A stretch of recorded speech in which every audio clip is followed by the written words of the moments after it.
DJ Moral Stories. এটি পার্বতী এবং তার ছেলে রিঙ্কুর গল্প। রিঙ্কু ছাড় পার্বতীর জীবনে কেউ ছিল না। তার স্বামী তাকে ধোঁকা দিয়ে সবকিছু নিয়ে পালিয়ে দূরে চলে গেছে। এমন সময় পার্বতী রাস্তায় নেমে এলেন। রিঙ্কু তখন অনেক ছোট। পার্বতী কেউ তার ছেলেকে কোথাও ছেড়ে যেতে পারত না। সেই কারণেই তিনি তার ছেলের সঙ্গে কাজের খোঁজে ঘুরে বেড়াতে শুরু করেন। ভাই, আপনার দোকানে যদি কোন কাজ থাকে তাহলে আমাকে দিন। ছোটখাটো কোনো কাজ করো। দিদি, আমার একটা ছোট দোকান আছে, এতে আমি তোমাকে কি কাজ দিতে পারি? ক্ষমা করো বোন, কিন্তু আমার কাছে তোমার জন্য কোন কাজ নেই। এরপর পার্বতী অন্য দোকানে যায়। ভাই, আপনার দোকানে যদি কোন কাজ থাকে তাহলে আমাকে দিন। ছোটখাটো কোনো কাজ করো। আমি আপনার ওষুধের ব্যবস্থা করো। আমি দোকান পরিষ্কার করো। ছোটখাটো কোনো কাজ করো। আমাকে শুধু কাজ দাও। দিদি, আমার একটা ছোট দোকান আছে, এখানে আমি তোমাকে কি কাজ দিতে পারি? শুধু একটি ছেলে কাজ করে, তোমার জন্য আমার কোনো কাজ নেই, আমাকে ক্ষমা করো। দরিদ্র পার্বতী সারাদিন কাজের খোঁজে দোকান দোকান ঘুরে বেড়ায়।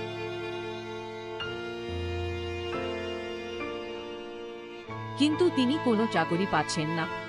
তারপর তিনি অবসর নেও এবং একটি দোকানে যান, আর সে তাকে ভিক্ষা করে। ভাই, আপনার দোকানে কোন কাজ থাকলে আমাকে দিয়ে দিন। আমি বাসনপত্র ধুয়ে দিচ্ছি। আমি দোকান পরিষ্কার করো। মানুষকে খাও। তোমার যে কাজ আছে সেটা আমাকে দাও। আমি সব করো। শুধু আমার সন্তানকে খাও, আর আমাকে দুবেলা খাবার দাও। আমি আপনার জন্য একটি বড় সমর্থন হবে। সকাল থেকেই ক্ষুধার্ত, কিন্তু আমার বাচ্চা কিছুই খায়নি।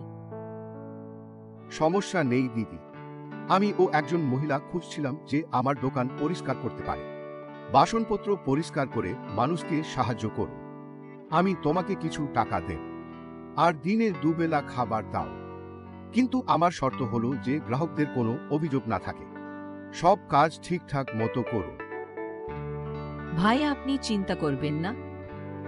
আপনি আমার উপর আস্থা দেখেছেন, আমি আপনাদের বিশ্বাস ভাঙতে দেব না। সব কাজ ঠিকঠাক মতো করো। আমি আপনাদের কখনই অভিযোগ করতে দেব না। পার্বতীর দুঃখপূর্ণ জীবন শুরু হয় এবং তিনি তার সন্তানকে খাওয়ান। খাবার খেয়ে তিনি দোকান সাফ করতে শুরু করেন, আর নোংরা বাসন ধোন, আর খদ্দেররা এলে তাদেরও খাওয়ান।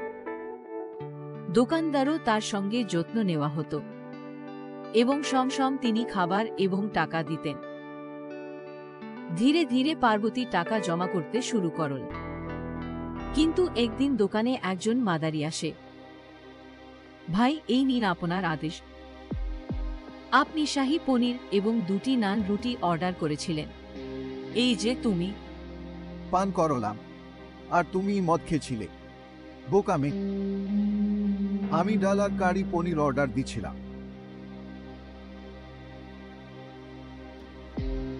না ভাই, তুমি শাহী পনির আর 2টো নানের অর্ডার করেছিলে। আমার খুব ভালো করে মনে আছে। বোকা মেয়ে, কি দুঃসাহস তোমার আমার সাথে তর্ক করার? তোমার মান নেই। আমি এমন রেস্টুরেন্টে খেতে চাই না। যাও, তোমার বসকে ডেকে আন। মাতাল শব্দ করতে শুরু করে আর খাবারের প্লেট নিচে ফেলে দে। শব্দ শুনে রেস্তোরাঁর মালিক আসে আর জিজ্ঞেস করে, কি হচ্ছে? এত শোরগোল কেন হচ্ছে? পার্বতী, তুমি কি করলে? মালিকের এত রাগ কেন?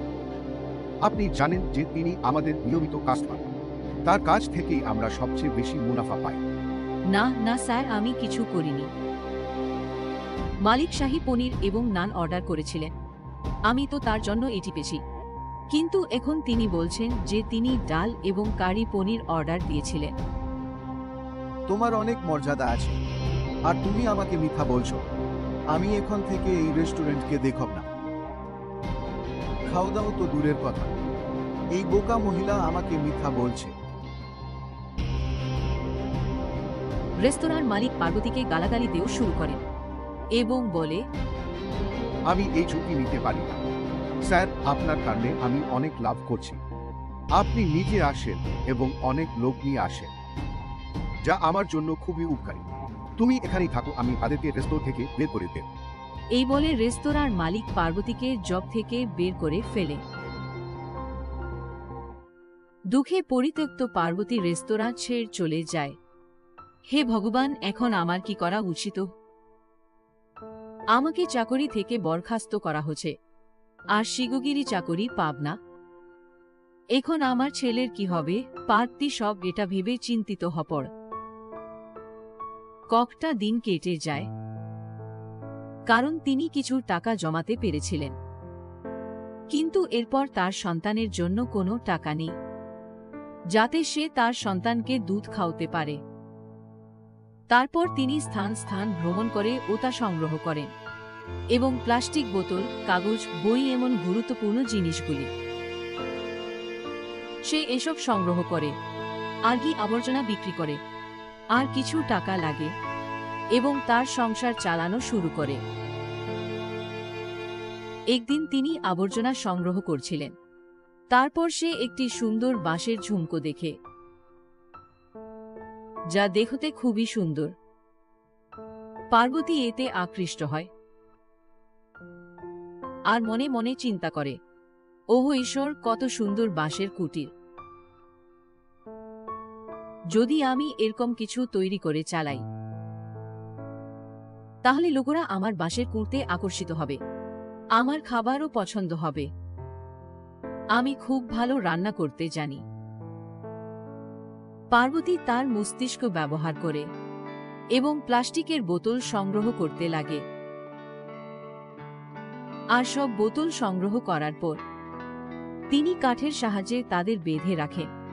সে একটা ছোট্ট বাঁশের কুঁড়ঘর তৈরি করে, আর যত টাকাই সে জমি রেখেছে তিনি তাতে কিছু খাবার নিয়ে আসেন। শুরু করেন রান্নাবান্না। একটি এত সুন্দর বাঁশের কুঁড় দেখে লোকজন এর দেখে আকর্ষিত হতে শুরু করলেন আর খাবার খেতে আসতে লাগলো। মানুষরা বাঁশের কুঁড় খাবারও ভালো লাগতে শুরু করে এবং ধীরে ধীরে পার্বতীর বাঁশের কুঁড়ঘরটি চলতে শুরু হয়ে। আস্তে আস্তে পার্বতীর ছেলেও বড় হতে লাগল এবং তার মাকে সাহায্য করতে শুরু করে। মা, তুমি এত পরিশ্রম করেছ, তুমি এই ছোট বাঁশের কুটিরটি খুব জনপ্রিয় করে দিয়েছ এবং লোকেরা তোমার খাবার এবং এই বাঁশের কুঘরের প্রশংসা করতে থাকছে। আমি তোমার জন্য খুব গর্বিত। আপনি বাঁশের কুঘর চালিয়েছেন এবং আমাকে শিখিয়ে আমাকে সক্ষম করে তুলেছেন। বাছা, মানুষ কি করতে পারে না? আমি কখনো হাল ছাড়নি। তোর বাবা আমাকে ঠকিয়েছে, তিনি আমাকে ছেড়ে চলে গেলেন। ধাবায় কাজ করতাম, রান্না করা শিখেছি। আমি আবর্জনার ঢেউ থেকে আবর্জনা সংগ্রহ করেছি। তারপর আমি প্লাস্টিক বোতল দিয়ে এই ঢাবি শুরু করলাম। পুত্র, জীবনে যে কোন সময় তোমার পাশে আছি, কখনো হাল ছাড়বেন না। পার্বতীর ধাবা পুরো শহরে খুব জনপ্রিয় হয়ে উঠছে এবং সেই ধাবা যেখানে তিনি কাজ করতেন সেই ধাবা বন্ধ হয়ে গেছে। এই কারণে ধাবা মালিক এটি সহ করতে পারলেন না। ধাবার মালিক তার ছেলেকে জানায়, বেটা, যেদিন পার্বতী এই প্লাস্টিক বোতলের ধাবা শুরু করেছিল, আমাদের ব্যবসা নষ্ট হয়ে গেছে। আমরা রাস্তায় আছি। এখন আমাদের কিছু একটা করতে হবে, অন্যথায় আমরা ভিক্ষা করতে পারবো। বাবা, এক কাজ করো, আমি ওকে ধাবায় নিজে দিতে পারো না। তুমি তার ধাবার দিকে যাও এবং খাবারে মরিচ ও জামার কোটা মিশিয়ে দাও। হ্যাঁ, যাতে তার গ্রাহকরা রাগ করে, আর খাবার ফেলে চলে যাও, আর কখনো ফিরে আসবে না। ধাবার মালিক তার ছেলেকে পাঠিয়েছেন। পার্বতীর খাবার নষ্ট করার চেষ্টা করছে, কিন্তু রিঙ্কু দেখে ধাবা মালিকের ছেলে খাবার নষ্ট করছে। আর যখন সে মরিচ দেয়, রিঙ্কু পাখাটা তার দিকে ঘুরিয়ে দেয়, যার ফলে সব কাঁচা মরিচ ধাবা মালিকের ছেলের চোখে চলে যায়।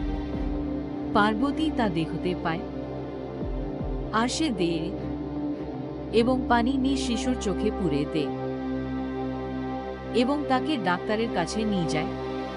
সব জানলেও ধাবা মালিকটি তার কাজের জন্য অনুতপ্তি প্রকাশ করে এবং তিনি পার্বতীর কাছে ক্ষমা চান। পার্বতী বোন, আমাকে ক্ষমা করে দাও। আমি তোমার কঠোর পরিশ্রম ধ্বংস করছি তা বুঝতে পারিনি, এটাই আমি স্বার্থপরতায় অন্ধ হয়ে গিয়েছিলাম। তবু আপনি যা উপার্জন করেছেন তা আপনি আপনার কঠোর পরিশ্রম দিয়ে অর্জন করেছেন। যদি আমি সেই সময় মাদকপীড়িত সমর্থন না করে আপনাকে সমর্থন করে, তখন সম্ভবত আজ আপনি আমার সাথে কাজ করতে। আমি তোমাকে চাকরি থেকে বরখাস্ত করেছি এবং আজ তুমি আমার চেয়ে ভাল ধাবা মহিলা হচ্ছ। আপনি আমার ছেলের সাহায্য করেছেন, ধন্যবাদ।